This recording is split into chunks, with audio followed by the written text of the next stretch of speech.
하나님께서 오늘 주시는 말씀 창세기 44장입니다. 창세기 44장 1절부터 13절 말씀입니다.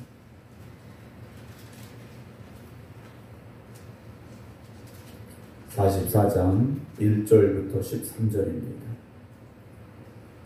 요셉이 그의 집 청지기에게 명하여 이르되 양식을 각자의 자리에 운반할 수 있을 만큼 채우고 각자의 돈을 그 자리에 넣고 또 내 잔 곧 은잔을 그 청년의 자루 아귀에 넣고 그 양식 값 돈도 함께 넣으라 하며 그가 요셉의 명령대로 하고 아침이 밝을 때 사람들과 그들의 나귀들을 보내니라.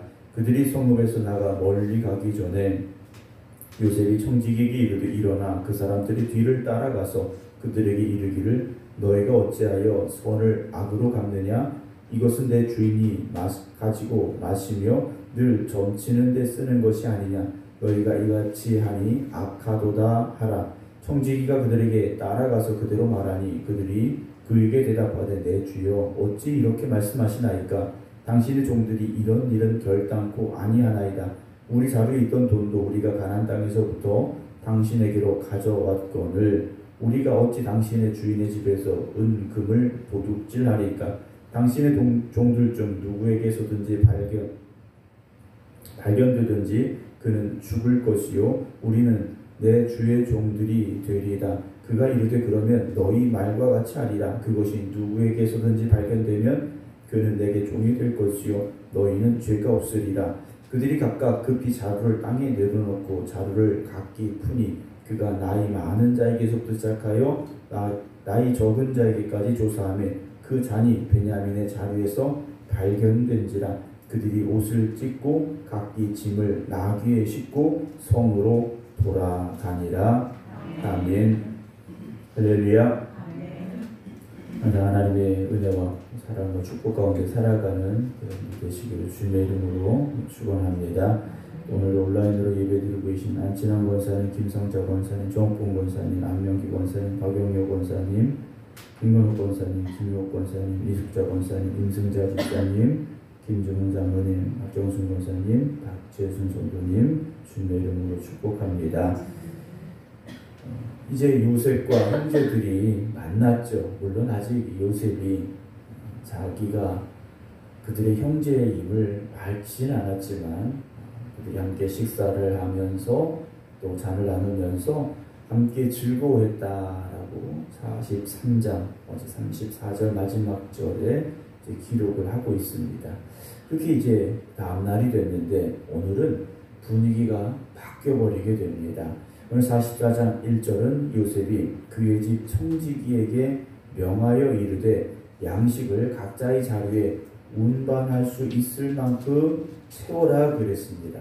그러니까 가지고 갈 수 있을 만큼 최대한 곡식을 채워줘라 그랬죠. 그리고 각자의 돈을 그 자루에 넣으라 그랬습니다. 첫 번째와 마찬가지로 이 양식을 사러 왔던 돈을 다시 그 자리에 넣으라 했습니다. 거기까지는 첫 번째와 다르지 않는데 두 번째 문제가 생기게 되죠. 2절입니다. 또 내 잔 곧 은잔을 그 청년의 자루 아귀에 넣고 그랬습니다. 그 청년이 누굽니까? 막내 베냐민이었죠. 베냐민의 자루에다가는 요셉의 은잔을 넣으라 그랬습니다. 그 양식값 돈도 함께 넣으라 명령을 내렸습니다. 어제 분명히 형제들과 함께 화기애애하게 서로 즐거운 시간 보냈는데 이들을 돌려보내는 과정에서 요셉이요 한 가지 문제를 그들에게 지금 던져주고 있다는 것이죠. 욥기 1장을 우리가 읽다 보면 욥이 시험을 받게 되는 과정 중에서 사탄이 하나님께 자신 있게 외친 말이 있습니다. 하나님께서 욥을 치시면 그러니까 욥이 모든 것을 다 잃고 나면 반드시 틀림없이 욥이 하나님을 욕할 겁니다 라는 이 사탄의 자신만만한 외침이 있습니다. 사람들이요 평상시에는 잘 드러나지 않는 자기의 속마음이 있습니다. 평상시에는 다 좋은 사람 같아요. 그런데 어떤 문제가 생겼을 때 어떤 위기를 만났을 때, 어떤 상황이 처했을 때 자신 안에 감추어져 있던 모습들이 드러나게 될 때가 많이 있다라는 거죠. 요셉은 형제들을 지금 시험하고자 합니다.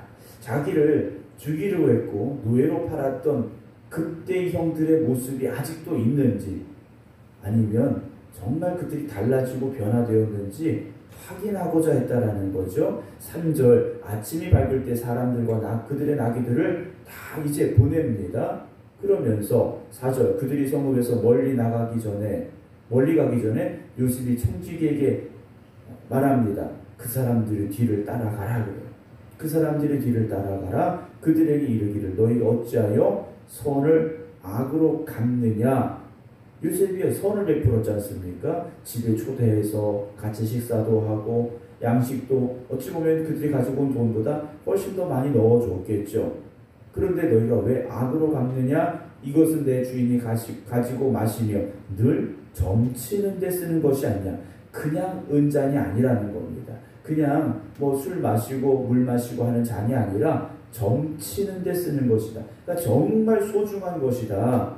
그런데 너희가 이걸 훔쳤구나. 이렇게 악하다 말을 하라고 하죠. 당연히 그런 상황이 될 수밖에 없지 않습니까? 자루에 돈도 넣고 은잔도 숨겨놨으니 이 상황이 벌어진다. 이건 분명한 일이 될 수밖에 없는 거죠. 6절, 청지기가 그들에게 따라갔습니다. 그대로 말했습니다. 요셉이 시킨 대로 말했어요. 그랬더니 7절에 요셉의 형제들이 이렇게 대답합니다. 내 주여 어찌 이렇게 말씀하십니까? 왜 우리에게 이런 말 합니까? 당신의 종들, 우리는 그런 일을 절대로 안 했습니다. 우리는 어떤 사람들인가? 8절에 우리 자루에 있던 돈도, 지난번 우리 자루에 들어있던 돈도 이게 무슨 착오가 있구나 싶어서 가나안 땅에서부터 당신에게로 가져왔는데, 지난번에도 돈이 들어있어서 이게 무슨 문제가 있는 것이구나 하고 가져왔는데 우리가 어찌 당신의 주인의 집에서 은금을 도둑질하겠습니까? 우린 절대 그럴 사람들이 아니라는 거죠. 우리가 남에게 탐이 나서 도둑질하고 이런 사람들이 아니라는 겁니다. 9절, 만약에 당신의 종들 중 우리에게서 누구에게서든지 발견된다면 그는 죽을 겁니다. 라고 말. 왜냐? 이들은 그만큼 확신이 있었다라는 거예요. 확신이 있었다라는 거죠. 그런데 이들이 지난번에 자루에 돈이 들어있었던 것을 다시 가지고 왔다라는 이 말 속에서 이들이 확인해야 될 것이 있죠. 혹시 이번에도 자루에 돈이 들었을까? 확인했어야 된다라는 겁니다. 그런데 이번에도 확인하지 않았다라는 거죠. 여러분, 우리가 어떤 확신에 찬 말을 할 때는요, 근거가 분명해야 됩니다. 정확해야 된다라는 거죠. 그냥 내가 이런 사람이니까 또 당연히 그럴 거니까 하면서 큰 소리 치는 사람들은 되지 말아야 됩니다. 왜냐하면 그것이요, 문제가 될 수 있다는 거죠. 어떤 자신감을 가지는 건 좋죠. 그러나 이들이요, 지난번에 그랬으니까 한 번 더 확인했더라면 혹시 이번에도 무슨 착오가 있진 않을까? 자루를 열어봤더라면 좋았을 텐데 그렇진 않았다라는 거죠. 이제 문제가 심각해지게 됩니다. 그들의 말대로 누구에게서든지 발견된다면 그는 죽을 겁니다. 여러분, 말이라는 것이요, 참 쉽게 할 수 있다는 거죠. 그러나 내뱉은 말의 책임은 클 수 있다는 겁니다. 그래서 믿음의 사람들은요, 항상 말하는 것에서도 조심해야 됩니다. 항상 조심해야 돼요. 이들이요, 발견된 사람은 죽을 거고, 그것이 발견된다면 우리는 내 주의 종이 되겠습니다. 라고 말하죠. 그만큼 이들은 자신이 있었다라는 얘기겠죠. 그런데 어떻게 됩니까? 10절을 보면 요셉의 청지기가 말합니다. 그러면 너희 말과 같이 하리라 그래요. 발견되는 사람 죽이자. 그리고 너희는 종이 되자. 라고 말합니다. 그런데 말을 조금 바꾸죠. 그것이 누구에게서든지 발견되면 그는 내게 종이 될 것이고, 요셉의 형제들은 뭐라고 말했습니까? 죽을 것이다 라고 말했는데 이 청지기는요, 죽을 것이다 라는 것은 하지 않고 발견된 사람이 종이 되자 그래요. 그럼 나머지는 죄가 없겠지라고 말하는 거죠. 11절 그들이 각각 급히 자루를 땅에 내려놓고, 이 얼마나 긴박한 상황입니까? 다 자루를 열고 보는 겁니다. 12절 그가 청지기가 나이 많은 자에게서부터 시작하여 나이 적은 자에게까지 조사하며, 계획이 있는 거죠. 왜냐, 베냐민의 것부터 열었다면 요셉이 기대하는 결과가 나올 수가 없으니까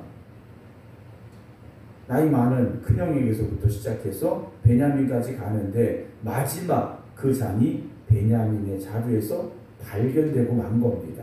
그들이 그렇게 큰 소리 쳤는데 요셉의 은잔이 베냐민의 자리 속에 들어있다라는 거죠. 자, 이들이 이제 어떻게 할 것인가? 이것이 요셉이 보고자 했던 그들의 모습이라는 것이죠. 12절 그들이 옷을 찢고 각기 짐을 나귀에 싣고 빨리 도망쳐서 고향으로 갔느냐? 아니죠. 성으로 돌아갔다라고 되어 있습니다. 20여 년이 넘는 세월 이전에 그들은 요셉을 시기하고 질투해서 죽이려고 했고, 그리고 옷을 벗기고 노예로 팔아버렸던 형들이에요. 그런데 세월이 지나고 나니까요, 이들이요 변화되고 달라졌다라는 것이죠.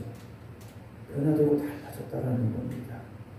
이들에게 찾아온 요셉이 준 기회를요, 이들이요 요셉이 기대한 그대로 보여주고 증명하고 있음을 우리가 알게 되죠.